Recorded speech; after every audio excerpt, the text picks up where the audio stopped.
हमारे देश का जो आइन है उसका आर्टिकल 44 है। आर्टिकल 44 इसलिए है कि यूनिफॉर्म सिविल कोड की बात करता है। हमारे जो निर्माता थे आइन के, उन्होंने आर्टिकल 44 इसलिए रखा था कि सारे हिंदुस्तानियों के लिए एक जैसा कानून होना चाहिए। इसी को बेस बनाकर उत्तराखंड गवर्नमेंट और Gujarat government uniform civil code लेके आई है। लेकिन यूनिफॉर्म सिविल कोड लेके आई तो है, लेकिन उसके अंदर से जो ट्राइबल होते हैं, जो कबायली होते हैं, उनको अलग कर दिया है। अगर आप कबायलियों को और ट्राइबल को उससे अलग कर देते हो तो फिर वो यूनिफॉर्म सिविल कोड हुआ कहाँ।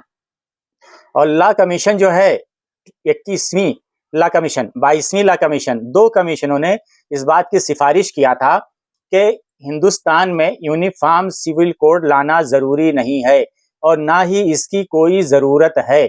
इसलिए कि यूनिफॉर्म सिविल कोड अगर आप लेके आते हो तो हमारे देश का जो आइन है आर्टिकल 25 जो कि मजहबी आज़ादी देता है, तो ये आर्टिकल 25 से टकराता है। आर्टिकल 25 आप खत्म कर दो या आर्टिकल 44 खत्म कर दो तो टकराव नहीं रहेगा। और अगर आप आर्टिकल 44 रखते भी हो, यूनिफॉर्म सिविल कोड की बात करते हो, और आर्टिकल 25 भी रखते हो जो कि मजहबी आज़ादी देता है, तो अगर यूनिफॉर्म सिविल कोड लेकर आप आते हो तो वहां पे सबके लिए एक जैसा कानून कहाँ रह जाता है।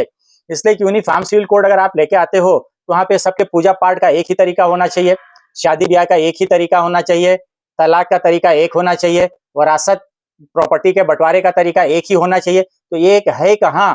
तो इस कानून के अंदर भी बहुत ही पेंच है और इसको सुप्रीम कोर्ट के जजेस को समझना चाहिए, हाई कोर्ट के जजेस को समझना चाहिए। और यूनिफॉर्म सिविल कोड की जो बात होती है इसको कंप्लीटली रिजेक्ट करना चाहिए, इसकी कोई जरूरत नहीं है। लॉ कमीशन इसकी सिफारिश भी कर चुका है। जय हिंद।